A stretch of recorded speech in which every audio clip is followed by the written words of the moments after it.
Professor Shelby Temple. I'm a visual neuroscientist by training. I spent the past 25 years studying how light interacts with the eye. And during that time, I've looked at various different aspects, from corneal microstructures on the surface of the eye to how color vision varies across the eye. And most recently, I've looked at how animals and humans can detect the polarization of light. And that research led to a whole new way of assessing a pigment in the eye called our macular pigments, which are protective against blue light and age-related macular degeneration. And I guess that's probably why I've been invited here. I've been speaking around the world on this topic now around blue light protection and how people can go about protecting their retinas.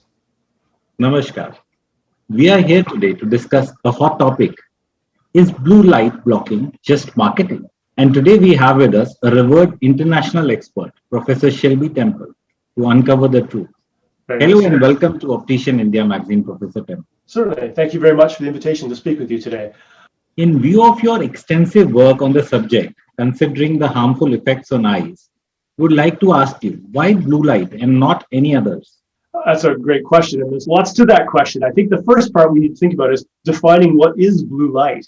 So we think of blue light as the wavelengths from about 380 nanometers to 500 nanometers. This is the bottom third of the visual spectrum. So what we would typically call violet, blue, and turquoise, that's the blue light.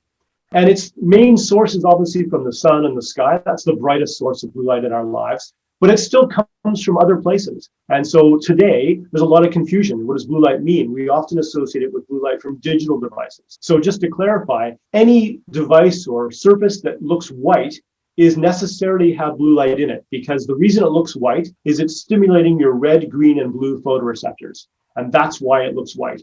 So anything that is blue or is white has blue in it. And the important thing is it doesn't matter whether the blue photons come from the sun, the sky, or an LED monitor. If they're blue and at a certain wavelength, they carry the same amount of energy.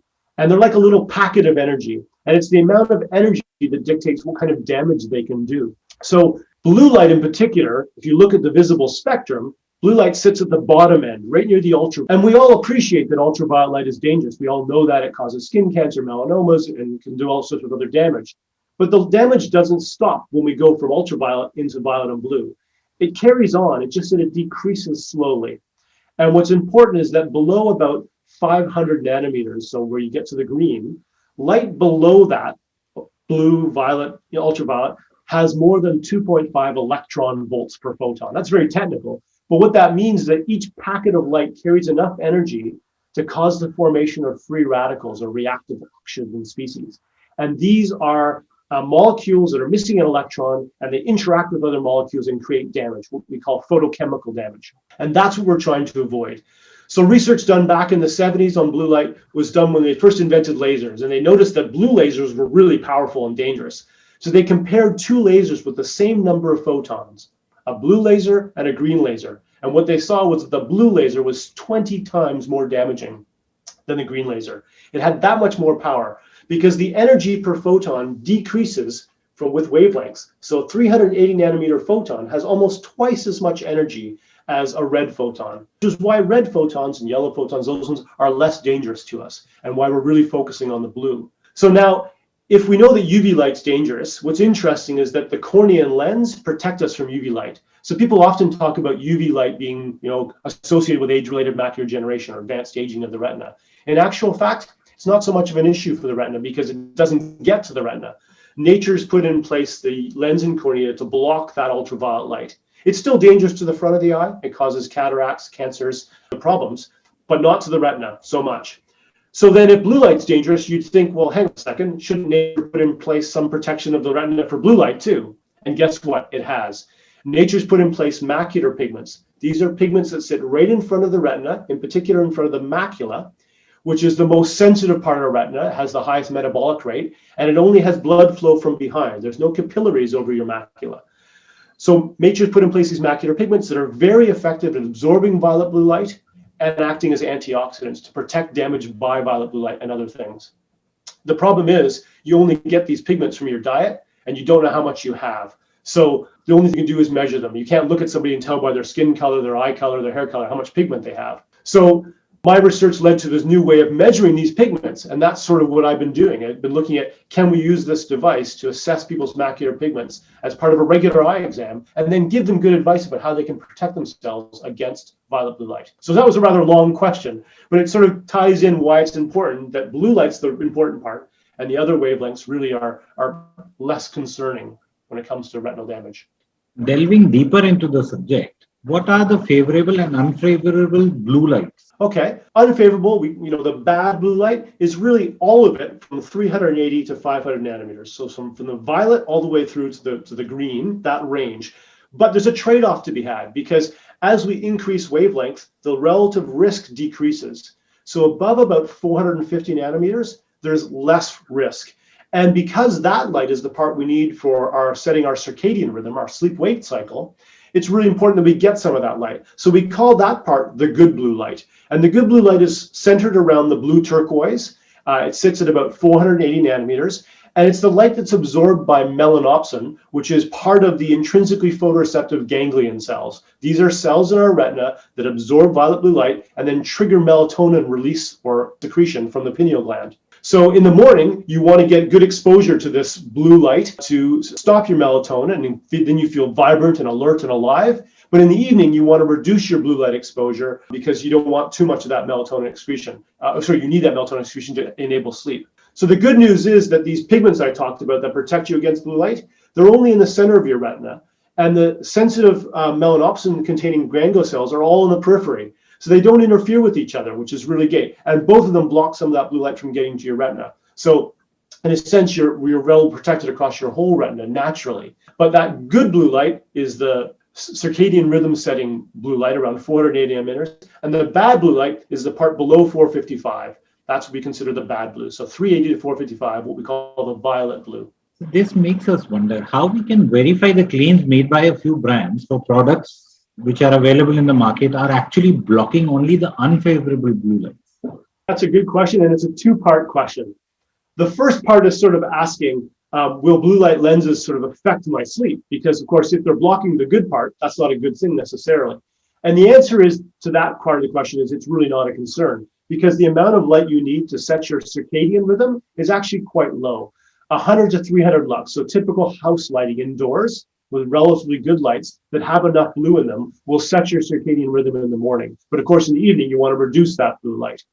And so some lenses, like some of the really strong computer lenses that look yellow, they'll block all of the blue light and therefore will change your circadian rhythm if you wore them in the morning, for example. But they might be good to wear in the evening because that's when they would block that blue light and let you get to sleep better. So if you wanted to game at night, for example. But the second part of that question is really, how do we know how much bad blue light that a lens is filtering? And that's an important question too. And it's not easily answered at this time, but there's an answer coming. So the International Organization for Standardization, the ISO, they in the past put out a certification for sunglasses as the UV400 stamp, and lots of sunglasses will have a UV400 certification.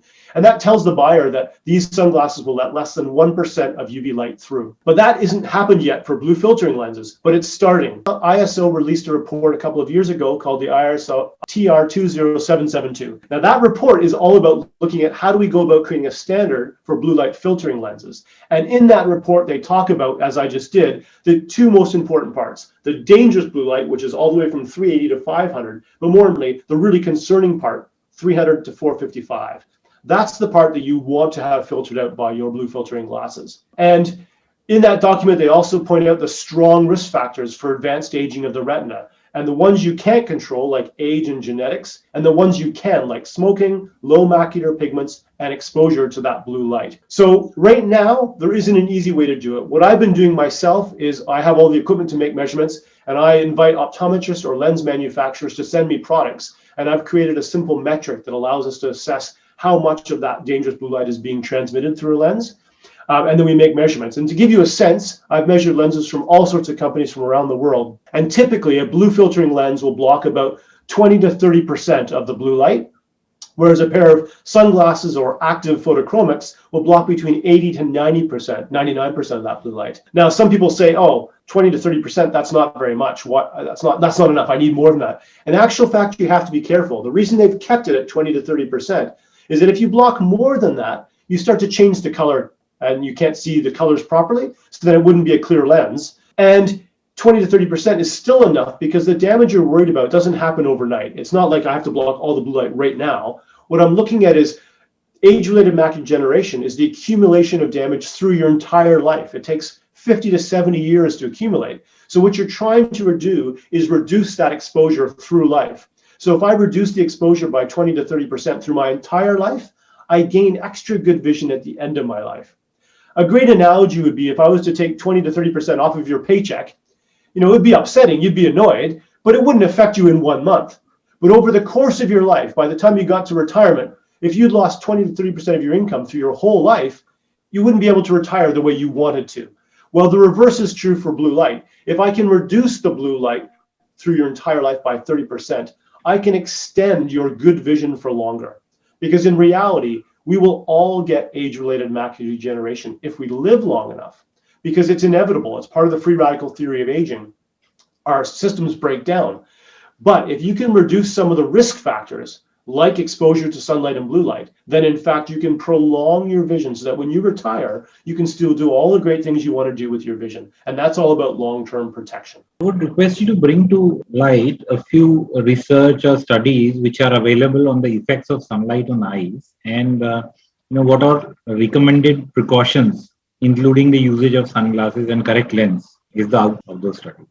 Yeah, sure. So there's been some really nice work. One of my favorites is a sort of a natural experiment. Vojanikovic and Vojanikovic in 2010, two ophthalmologists, they visited a Benedictine monastery where there were 15 sisters living on this little monastery. And when they went in, they were asked to do an ophthalmological examination of the people's eyes, the sisters' eyes.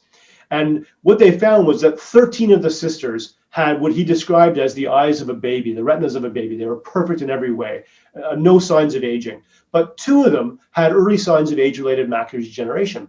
And when he looked at their environment, they lived in this lovely monastery by the sea with covered windows and everything seemed fine. But the 2 sisters that had early AMD were actually the gardeners. And they spent most of their days outdoors in sunlight, exposed without wearing sunglasses to reflections from the sea and the garden. So that was a really clear sort of controlled experiment, but it wasn't controlled in the scientific way. It was controlled naturally. People prefer sort of more controlled studies, and there's a really good study, the European Eye Study, which was published by Fletcher et al. In 2008, and it looked at almost 5,000 people, and it looked at the impact of exposure to blue light at different times through life. And it's often misquoted because when they looked at everybody, they saw that exposure to blue light only had a small increase in the risk ratio, the odds ratio of getting AMD. But importantly, when they looked at those people, the bottom 25%, who had low levels of these macular pigments in their system, so lutein or zeaxanthin combined with vitamin A and vitamin E, what they found for those people was that their risk of AMD was much, much higher when exposed to blue light. In fact, so high, it was 372% more likely to get AMD if exposed to blue light across their lives. Now, if you compare that to smoking, smoking gives you a 400% increased risk, almost the same as that. But on a public health level, smoking is much less frequent. So in the UK anyways, only about 15% of the population smoke. But more than 25 to 30% of people have low macular pigments and therefore at much greater risk of age-related macular degeneration. Another great study was done by Sui et al. It's a meta-analysis, and they looked at 14 different studies, and they found that 12 of those 14 studies showed an increased risk of AMD. And on average, they said you've got about a 40% increased risk of AMD if you're exposed to sunlight through your life. But probably the best study was done by McGill et al. And this is a proper randomized control study, but not in humans, because of course you can't do that. Humans will get AMD over 50 to 75 years. We can't do randomized control studies in humans. It takes too long and it's not ethical. But they could do it in rhesus macaques. And this was a lovely study. They took the babies and they broke them into 2 groups and they followed them for 30 years. And what they did is they took one group and gave them a normal diet, and then they looked at the age at which they had 30% of the population had stage 3 drusen, which is would typically happen at 65 in humans. And what they found was in these monkeys, at the age of 18 for a monkey, which is the age equivalent of 65, sure enough, 30% of the population had stage 3 drusen. But the other half of the population, they raised and they gave them the same diet, same behavior, same everything, fully controlled, except they removed the carotenoids, the lutein and zeaxanthin, from their diet. And those monkeys actually ended up getting stage 3 drusen, 30%, at age 35, equivalent of humans, almost half the age. So that's a really clear study where you control for the amount of violet blue light getting to the retina by changing those macular pigments. And what you get is a much younger age of getting age-related macular degeneration. So to get back to your question and how important is like sun protection and should we be using them, it's really important actually, because one of these key risk factors for an aging of the eye is in fact this sunlight and violet blue light exposure. Imagine that the eye is sort of like a magnifying glass in front of your retina and it's focusing the beams that come into your eye on that retina. Over time, it's accumulating damage, and the more you expose it, the more damage you do. And it's easy to go, well, that's off in the distance. But when you get to that age, you'll be wanting to wish you'd made more efforts to look after your retina. Right. So again, coming back to the products which are available in the market, really interested to know that is it marketing or it's actually needed? Yeah, I guess what I've been talking about is that it's needed, right? The question is often, it feels like a lot of marketing because people see an opportunity. Companies see an opportunity to sell you something based on fear. But the reality is that they're all based on real science, that in fact, violet blue light is well established as dangerous to the retina, and over the course of your life, it will cause problems. So these companies have taken advantage of the fact that there's an issue that needs to be solved, and they're providing lots of products. There are lots of things you can do that are simple and easy. So you don't have to buy really expensive, fancy things to do this. You can wear a hat. You can reduce your time outdoors in the sun. You can eat a really good diet of dark green leafy and brightly colored fruits and vegetables. You can wear sunglasses of any kind to reduce the amount of light getting into your eyes. But these extra products will go the extra mile. So a good pair of sunglasses will really block that violet blue light much more, up to 99%. A good pair of blue filtering lenses will add that extra level of protection through your life, and you wear them all the time. So I wear them all the time, knowing that I'm losing 30% of the blue light entering my eye. So they aren't just marketing hype. They are, in fact, needed, and they will improve your long-term vision by decreasing the amount of that violet blue light getting to your retina. We would also like to know more about the products, especially the softwares that are recently launched by Hazel Optics. Right. So product is this product behind me, this MPI, we call it. And what it is, it's a very fast, easy test. It takes about 1 minute to assess somebody's macular pigments. And that's their natural protection against violet blue light. It's like their internal sunglasses. And the idea is that by being so fast and easy, it fits into a regular eye exam. So eye care professionals and optometrists can measure all of their patients. And it's so easy. We've been measuring children from the age of 5 all the way up to 95. So it's really, really easy to do. It takes a minute, and it then gives you advice or informs you about this natural protection you have. And then combined with advice around lifestyle choices, what we find is that patients are more likely to take action. So we can look at ourselves and go, yeah, I need to eat better. I need to lose weight. But until you get on a scale and get a number, you kind of forget that you're, maybe putting on a few pounds. It's that same idea. What this does is it gives you a number. It tells you a number or score about how well protected your retina is, which we find really stimulates patients to go on and do something about it. So what we see is that people that score low are sort of 78% more likely to buy sunglasses or blue filtering lenses from their optometrist, which means that they're more likely to take action and protect their retinas.